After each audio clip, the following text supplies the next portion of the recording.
Kerajaan Kutai merupakan kerajaan tertua di Nusantara atau Indonesia yang terletak di Kalimantan. Dengan bukti ditemukannya prasasti Yupa di Muara Kaman, Kalimantan Timur. Raja yang pertama, yakni Kudungga, adalah orang asli Kalimantan, bukan Indian dari Champa atau India.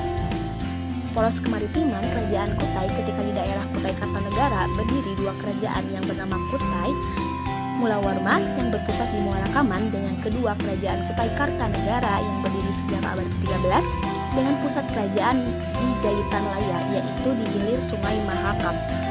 Secara geografis, pusat kerajaan Kutai berada di muara sungai besar dan kemudian dipindahkan ke hulu, tetapi tetap berada di muara Sungai Mahakam. Dengan lokasi pusat-pusat kerajaan di pesisir dan di muara sungai, erat hubungannya dengan geografis, yaitu sungai sebagai sarana transportasi utama lalu lintas. Daerah tersebut merupakan jalur perdagangan antara Cina dan India. Kerajaan Tarumanegara merupakan kerajaan Hindu-Buddha yang lokasinya berada di Pulau Jawa, tepatnya di Bogor, Jawa Barat. Kerajaan ini memiliki corak Hindu. Ada yang menyebutkan bahwa kerajaan Tarumanegara ini berasal dari benua Cina. Pada abad ke-7, Izing mengatakan beberapa negara, salah satunya yaitu Mohasin. Kemudian ada yang menyebutkan Tolomo.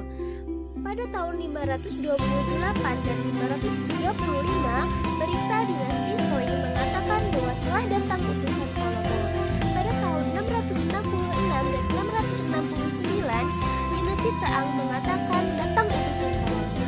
Tolomo merupakan bahasa Cina yaitu Taruma. Kerajaan Tarumanegara ini diperkirakan sekitar abad ke-5 sampai dengan abad ke-7 Masehi. Bukti kuat keberadaan kerajaan Tarumanegara yaitu ditemukannya prasasti. Terdapat beberapa prasasti yang ditemukan di kerajaan ini, di antaranya yaitu prasasti Ciaruten, Kebun Kopi, Tugu, Jambu, Pasir Awi, Muara Cianten, Koleangkak, dan prasasti Cidanghyang atau Lebak yang ditemukan di Pandeglang. Kerajaan Tarumanegara ini diperkirakan sekitar abad ke-5 sampai dengan abad ke-7 Masehi. Pada abad ke-5, datanglah orang-orang Nusantara berlayar kemudian berdagang ke Cina. Berita Cina dijelaskan bahwa pada bulan ke-4 tahun 430 datanglah utusan dari Holotan, sebuah negeri di Jawa. Utusan itu datang dari Nusantara dengan membawa kain dari India dan Gandhara.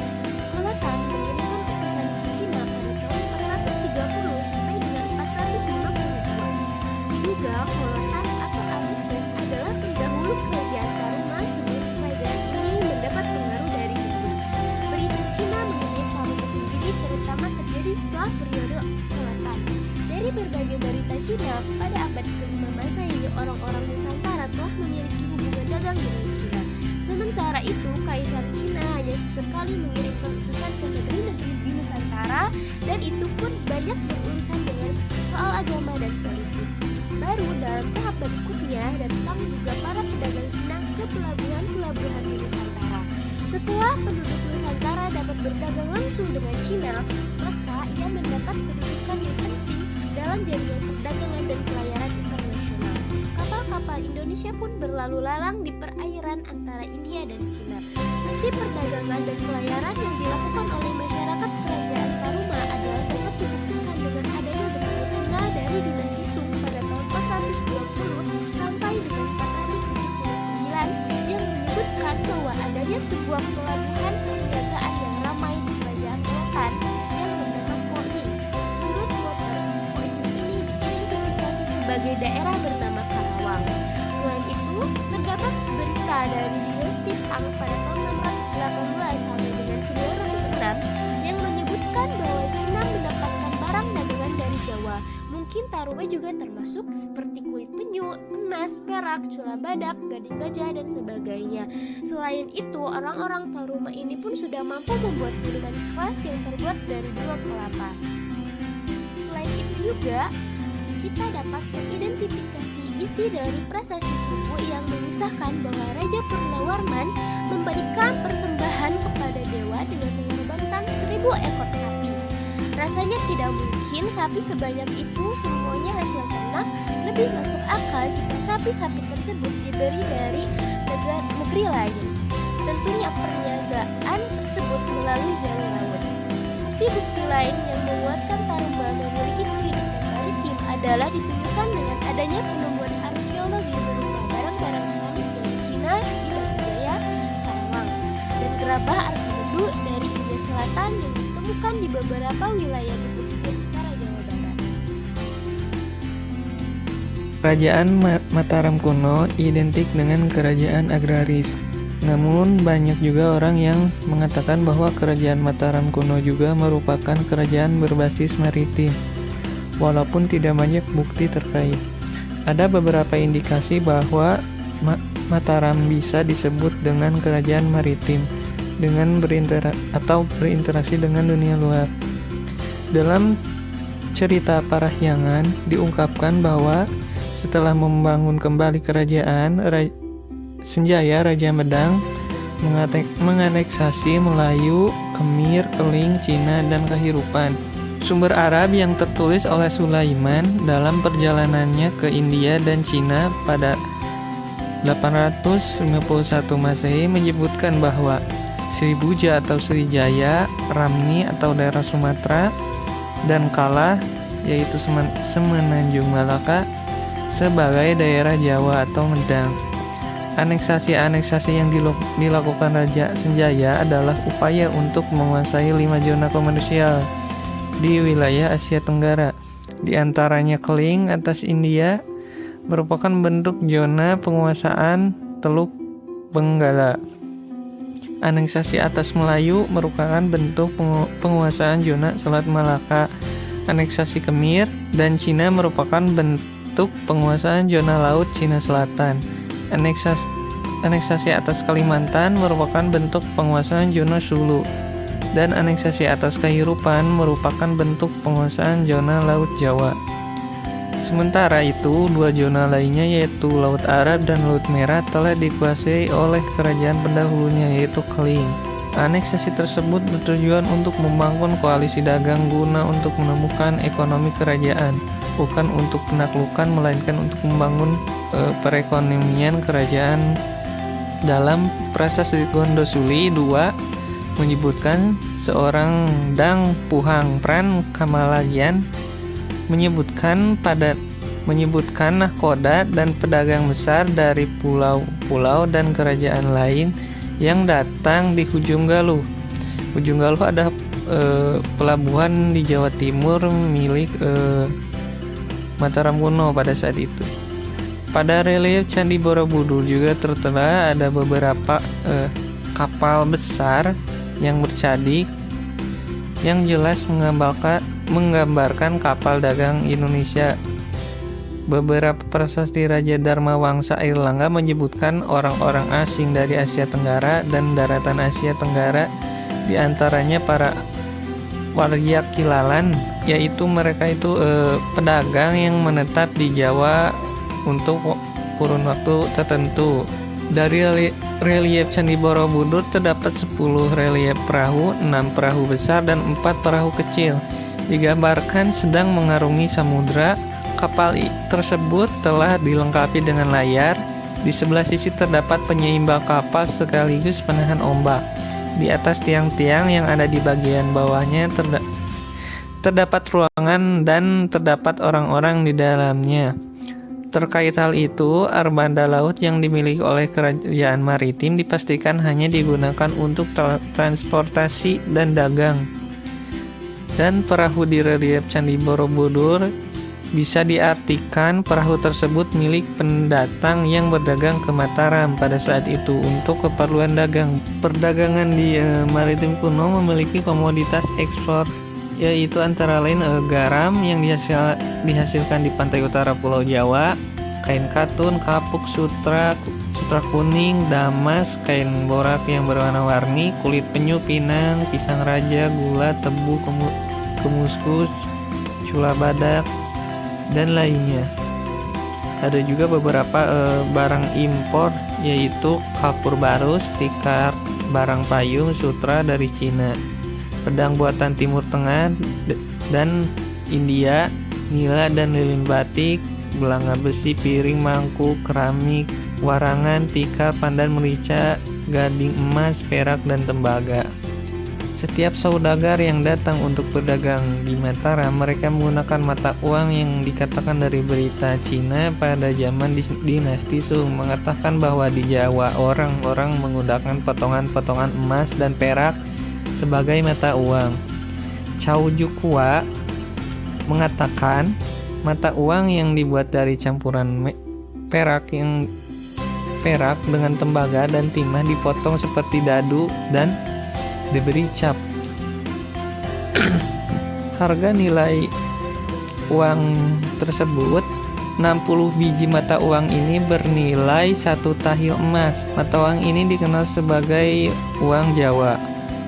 Pusat perdagangan Mataram kuno dari segi kemaritiman adalah adanya pelabuhan Ujung Galuh yang diindikasikan bahwa kerajaan Mataram kuno itu bukan hanya sekedar kerajaan yang bersifat agraris, namun juga mengandalkan sektor kemaritiman.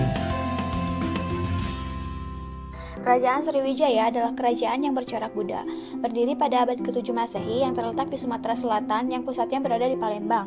Kerajaan Sriwijaya termasuk ke dalam kerajaan maritim yang memiliki lokasi strategis karena berhubungan langsung dengan jalur perdagangan internasional. Bukti dari kerajaan Sriwijaya termasuk ke dalam kerajaan maritim dibuktikan dengan ditemukannya beberapa prasasti yang tersebar di wilayah Sumatera Selatan dan Pulau Bangka. Salah satu prasasti yang membuktikan tentang kerajaan Sriwijaya termasuk ke dalam kerajaan maritim yaitu prasasti kedudukan bukit. Dari isi prasasti tersebut menjelaskan bahwa kerajaan Sriwijaya melakukan perjalanan laut dan mendapatkan kemenangan. Maksud dari kemenangan tersebut yaitu bahwa pada saat itu kerajaan Sriwijaya berusaha untuk menaklukkan kerajaan-kerajaan lain agar dapat memperluas kekuasaan kerajaannya. Kerajaan yang pernah ditaklukkan oleh Sriwijaya yaitu kerajaan Kamboja yang pada masa itu diperintah oleh Raja Jayawarman. Luas wilayah kekuasaan kerajaan Sriwijaya dikatakan bahwa kerajaan Sriwijaya ini berbentuk kedatuan, yang artinya kerajaan merupakan gabungan dari beberapa datu atau kerajaan-kerajaan.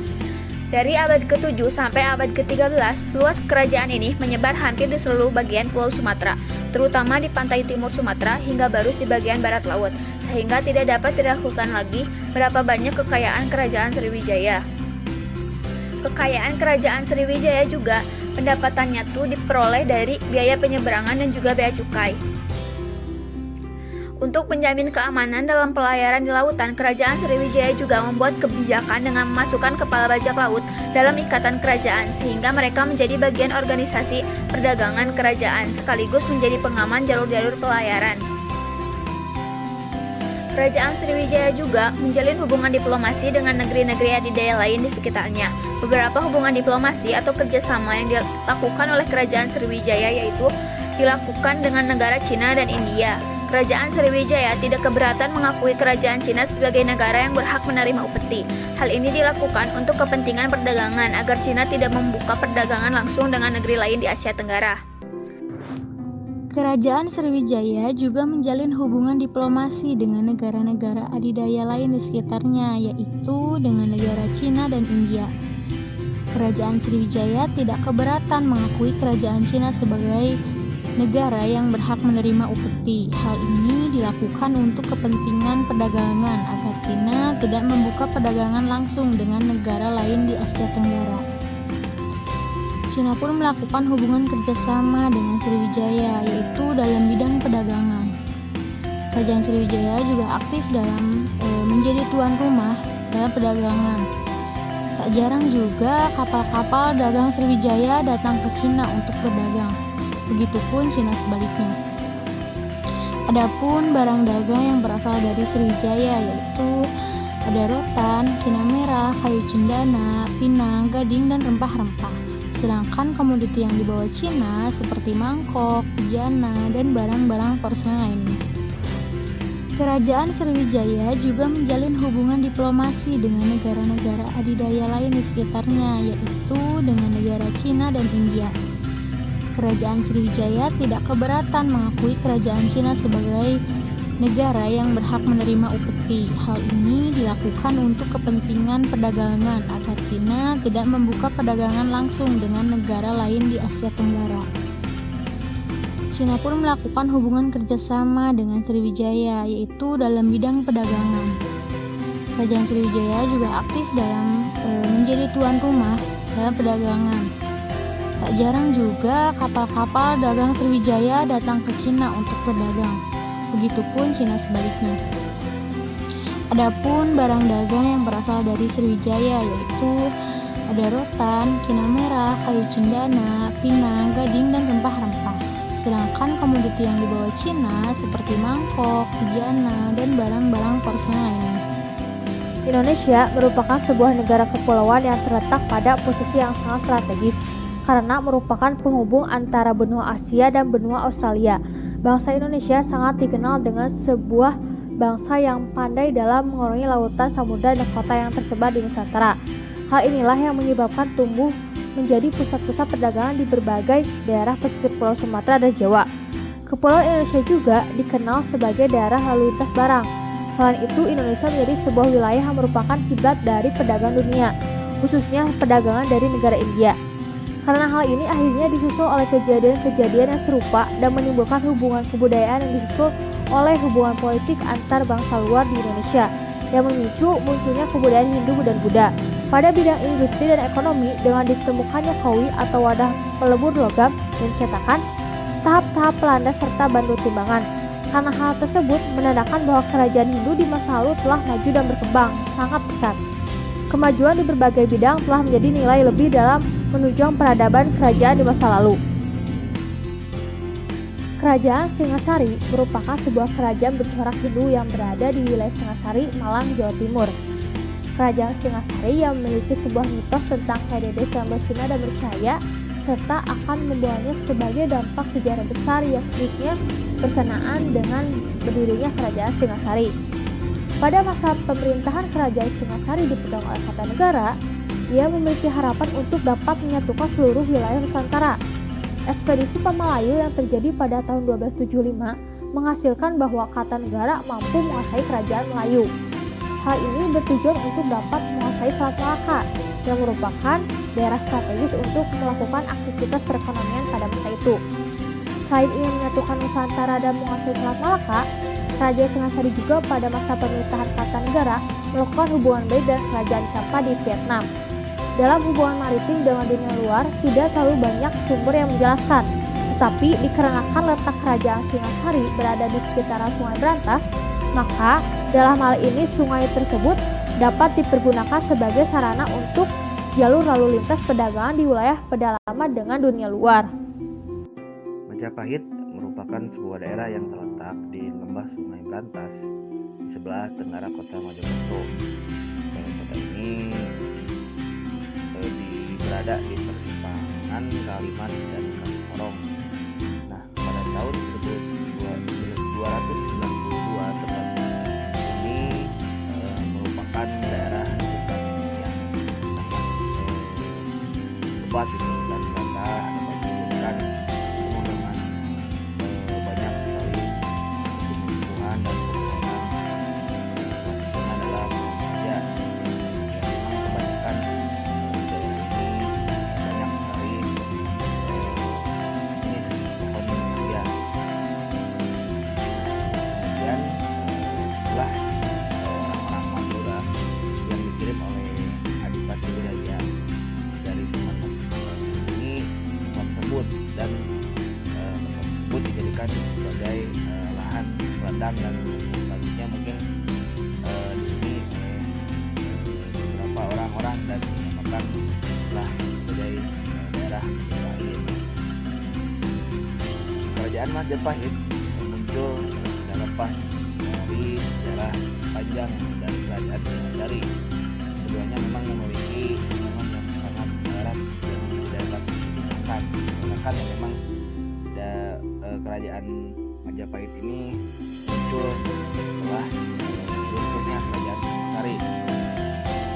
Selain itu, yang Kerajaan Majapahit ini didirikan oleh Raden Wijaya yang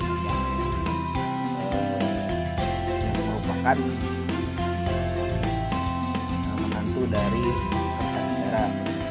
Maka dapat dikatakan Majapahit merupakan terus dari kerajaan sebelumnya yaitu dari setelah Kerajaan Singasari. Kerajaan Majapahit pedalaman, sehingga kerajaan ini merupakan kerajaan yang agraris. Walaupun berbasis perekonomian kerajaan ini merupakan agraris, tetapi Majapahit juga merupakan kerajaan yang maritim, di mana ya wilayah secara yang keseluruhan gitu banyak perairannya gitu. Banyak hampir wilayah sekarang.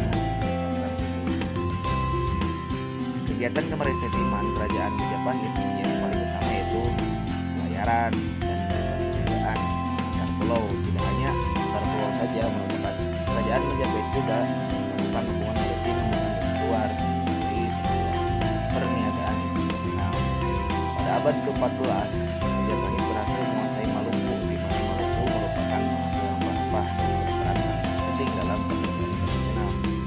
Hal ini menjadikan Majapahit mendapatkan kemakmuran yang sangat berlimpah. Majapahit dapat membangun kota-kota pantai di Jawa seperti ya sebagai kekuatan ekonomi maritimnya, yaitu ada Demak, Jepara, Tuban, Gresik, dan lain sebagainya. Kemunculan kota-kota pantai ini semakin menjadikan Majapahit menjadi puncak kejayaan, di mana Tuban dan Gresik merupakan pelabuhan-pelabuhan besar dan sangat penting bagi kerajaan Majapahit. Kedua kota ini merupakan tempat transit rempah-rempah dari Maluku, kemudian akan disebarkan ke Malaka dan bandar-bandar lainnya. Adapun Surabaya dan Jepara juga merupakan kota penting karena kota-kota ini merupakan pengekspor beras. Jadi beras ini sangat penting, mungkin menjadi pangan utama bagi kerajaan Majapahit.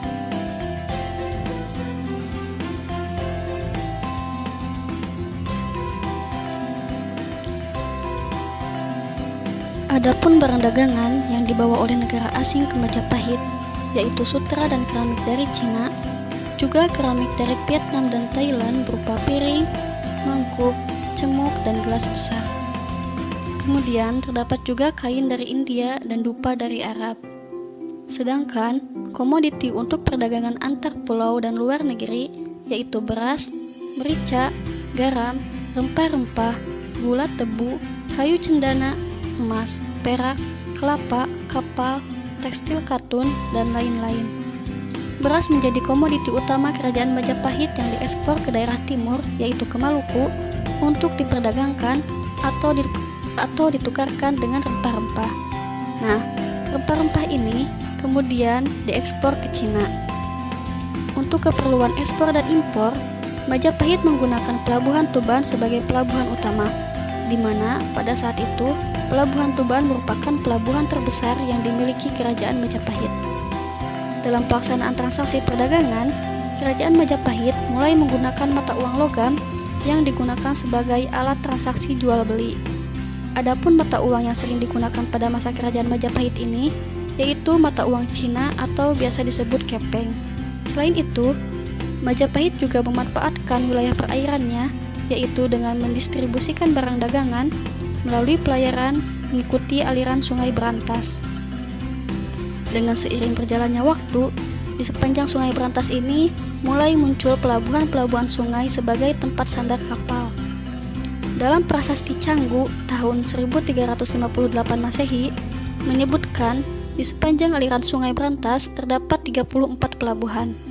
Pesatnya perkembangan dari pelabuhan-pelabuhan sungai ini mendorong kerajaan Majapahit semakin maju. Sebagai negara maritim, Majapahit tentu memiliki kekuatan pertahanan laut yang stabil. Kekuatan armada laut kerajaan Majapahit ini tertulis di dalam Negara Kertagama, di mana disebutkan bahwa Majapahit memiliki angkatan laut yang sangat besar dan kuat yang bertujuan untuk melindungi daerah kekuasaannya. Adapun armada terbesar kerajaan Majapahit adalah armada Jawa, di mana armada ini merupakan armada gugus kapal perang yang ditempatkan di pantai utara Jawa dan bertugas untuk melindungi pusat kerajaan Istana Majapahit.